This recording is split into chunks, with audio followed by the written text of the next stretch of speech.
Moteur, silence, on tourne. C'est quand même bon le truc que ça fait. Salut les amis, bienvenue dans Jukebox. C'est le mois de juillet, on est en terrasse, on s'est fait une petite terrasse dans notre cave à vin et on a choisi des vins d'été. C'est juillet. Merci d'être là avec nous et merci de déguster. Tiens, je te laisse ouvrir, Rachel. Yes. Sébastien Blachon, c'est un vigneron qui se trouve dans la vallée du Rhône, qui fait des Saint-Joseph, rouge et blanc. Et ça, c'est son vin de pays. Jordi, tu veux nous dire quelque chose ? C'est la petite cuvée, disons, en blanc de Sébastien Blachon. Et donc, on est sur un assemblage qui est composé de 60% Marsanne, Yes. 40% Viognier. Yes. Alors, deux cépages qui sont typiques de la vallée du Rhône, mais qui sont en fait finalement rarement assemblés ensemble, parce que dans les appellations, ils ne sont pas autorisés forcément en assemblage ensemble, parce que D'accord. Viognier, c'est souvent Condrieu, c'est toujours seul. Oui. Et la Marsanne est souvent composée avec la Roussanne. Et donc l'assemblage, pour le coup, est relativement rare et donc intéressant. Donc, C'est important, ça, c'est un conseil que je vous donne, chers amis. Quand vous ouvrez une bouteille, sentez les bouchons. À force de sentir les bouchons, vous allez sentir que parfois souvent on sent le vin, on a déjà une idée du vin, mais que parfois on peut sentir le bouchon. Et du coup, ça peut être un indice très fort pour savoir ce qu'il y a dans la bouteille. Alors, c'est intéressant cette histoire de Viognier plus Condrieu, parce qu'à Condrieu, ce sont des granites. Là, ce sont des vins de plaine. Ouais. Et les sols sont différents, ce sont des alluvions. ouais, effectivement, déposés par le Rhône. Donc Voilà. des sols un petit peu plus riches. Et donc, on n'a pas le même profil de vin, on n'a pas la même profondeur, la même finesse, ni la même minéralité que dans certains Condrieu, forcément, mais ça fait des vins hyper plaisants. Et je vois ton enthousiasme. Ça sent vraiment super bon. C'est très parfumé. Vas-y, dis-nous. Il y a vraiment... il s'y livre tout de suite, c'est ça qui est vraiment agréable, c'est qu'il n'y a ouais. pas besoin d'attendre. Super aromatique. Voilà, exactement. J'adore. Il faut quand même dire que le Viognier est un cépage toujours très aromatique. Hein. Souvent, les notes typées du Viognier, c'est la pêche blanche, voire l'abricot. S'il est vraiment très mûr, c'est souvent très floral. La Marsanne, qui est quand même la composition dominante, c'est souvent des fruits bien mûrs aussi. Donc souvent, c'est fruits jaunes, amandes. C'est souvent une note que l'on retrouve dans les Marsannes. Mais là, c'est vraiment le fruit qui porte, quoi. Ouais. Là, pour le coup, c'est le fruit. Et puis, j'ai l'impression d'avoir une poire très mûre. Et aussi chèvrefeuille, quoi. C'est très floral blanc. Ouais, Ah, tout à fait, absolument, ouais. ouais. Ouais.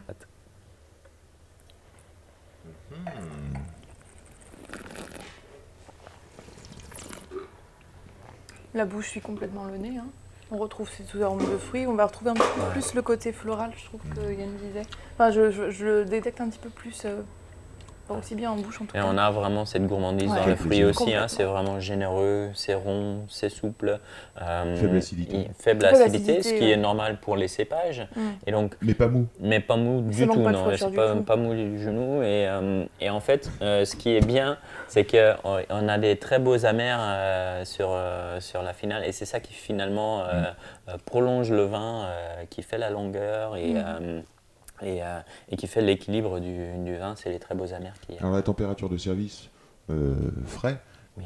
mais Pas glacé. pas glacé, parce qu'il y a quand même une belle amplitude. Plus on va laisser la température monter, plus on aura une texture, une sensation moelleuse dans le toucher. Exactement. Mais c'est vrai qu'avec cette fraîcheur-là, on va vraiment avoir plus d'amplitude en fait sur le vin parce que on a souvent un petit peu de lourdeur dans ces vins du sud, dans ces blancs parfois, et là pas du tout. Et c'est ça qui est génial. réussi, ouais. C'est que C'est c'est réussi. vraiment complètement. Accord mes vins, si c'est l'époque des barbecues, la volaille grillée, aucun problème. Ah ouais. Ouais. Mais enfin, une Des- tartinade des- de maquereau au beurre, par exemple, au début. Des petites brochettes de saumon. De saumon. Des rillettes ça de irait thon. bien parce que Il y a enfin, deux tons. tout ce qui est poisson assez gras, parce que comme il y a cette texture un peu épaisse, ça va bien se marier avec. Je pense qu'on avec peut des envoyer poissons des gras. herbes aussi, de poisson. On pourrait envoyer l'estragon, on pourrait envoyer le thym à la marjolaine, on pourrait envoyer Ouais, absolument. des choses comme Petit ça qui risotto rafraîchissent. aussi, un risotto avec des fruits de mer, Ouais. pour quand même avoir ce côté frais. Alors, bonne chers idée amis aussi. qui recevaient ces bouteilles et qui les buvaient, ça nous ferait plaisir d'avoir vos avis, vos commentaires en dessous des vidéos. On ne sait pas si vous les regardez en fait. Et si vous faites un petit coucou, ou oui j'aime bien, je suis d'accord ou je suis pas d'accord, au moins on saurait avec qui nous sommes en interaction.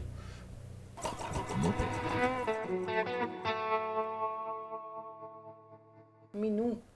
Minou, Minou. c'est Gilles Serroin, c'est le domaine Santarmetu, c'est la baie de Propriano, c'est la région de Sartène en Corse. Le sud de l'île. Alors j'aimerais dire que la Corse, on la soutient ce mois-ci, la soutient le mois prochain parce qu'on a choisi deux bouteilles.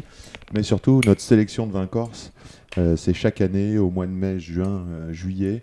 On aime faire une grosse sélection grâce à l'organisation UVA Corse qui rassemble plusieurs vignerons de qualité et qui fait des expéditions dans la région parisienne.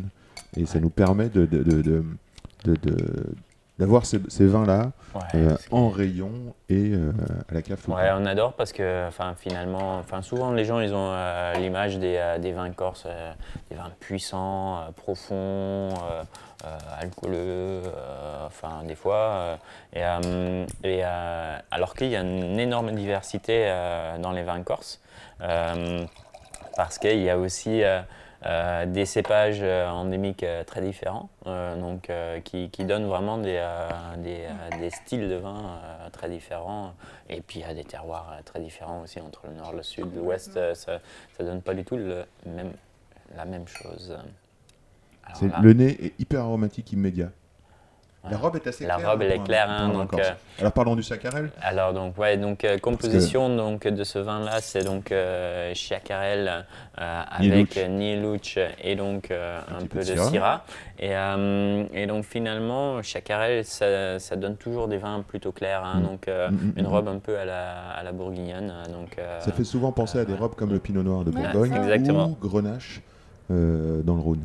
Voilà. Et là, le nez, tout de suite, il est Oui. plaisant, hein, on est vraiment sur le fruit, côté petit fruit rouge bien mûr. Ça donne envie immédiatement. Moi, je trouve que la cerise, elle est présente, Ouais. elle est mûre. Ouais, Il y a quelques exactement. épices. Il y a les épices, effectivement, le côté presque un peu herbe aromatique aussi. Piment d'Espelette. Mais en plus, c'est vraiment les arômes qui prennent. On n'a pas l'alcool, on n'a pas le côté trop chaleureux non plus, comme on pourrait s'attendre, comme les gens en fait pensent des vins corses en général. Et là, c'est pas du tout le cas. Mais quand même, la promesse, pour moi, ça fait... Je m'attends à avoir un vin charnu, un petit peu c'est câlin. Ouais. Mm. C'est-à-dire que Chiacara en Corse, ça veut dire croquant, donc Chiacarel. Je savais pas que tu parlais corse. C'est la seule chose que j'ai jamais appris, c'est ce mot-là. Et donc du coup, on a ce côté croquant, vraiment le côté juteux et frais. Et c'est vraiment des vins rouges d'été, des barbecues. Complètement. Mais il faut aussi dire que ça fait 12,5 en alcool, ça. Donc on a le côté tout, c'est ce que j'aime dans ce vin-là, c'est qu'on a vraiment le côté très solaire, chaleureux, le fruit est bien mûr, retrouve ces épices qu'on avait au nez, mais ça fait 12 à peine, 12,5 en alcool à peine. Enfin, Ouais. je veux dire, c'est ça Donc, qui est génial, c'est qu'on ouais, n'a pas du c'est- tout la lourdeur. C'est facile Et, à boire. Les tanins sont très peu extraits, hein. Ouais, Je pense que complètement. j'imagine qu'il y a très peu d'extraction dans ce vin. Et donc du coup, ça alourdit pas le vin, ça l'accompagne bien. Et l'équilibre est vraiment impeccable, hein. Et il y aurait eu plus de tanins, il aurait fallu un petit peu plus d'alcool. Mais là, comme il y a un petit peu moins d'alcool et moins de tanins, ça marche super bien, quoi. Yes. Je pense que la température du service doit être assez fraîche pour Oui, un vin rouge. ouais, tout à Carrément, fait. ouais. Parce qu'il y a une bonne 15-16, acidité. Et accompagné, 14-15-16, ça va vraiment rendre service au vin et au plaisir. Exactement. Parce que les tanins sont faibles. Parce que le danger d'avoir des vins tanniques froids, c'est de renforcer la sensation tannique qui vient serrer et assécher la bouche. Alors que là, vu qu'il y a faible tanin, bonne acidité, 14 degrés, c'est Ouais, frais. complètement. Et Ça suffit, ça dès le suffit, début du repas, en fait. Ouais, On c'est boit ça, des- ça suffit on à boit des lui-même. litres. Ouais, complètement, juste à boire tout seul comme ça rappelle juste le morceau de L'apéro, les saucisson à la amis. rigueur, mais exactement. bravo Gilles. Et si vous passez Ah en ouais, Corse, dans la baie de Propriano, il faut y aller. Le domaine est magnifique, vraiment. l'ermite sur la colline, domaine Santarmetu. On vous souhaite un bon mois de juillet. Et puis parlez-en bon autour de vous voyage. de cette jus de box. Merci. À plus. Salut, copains.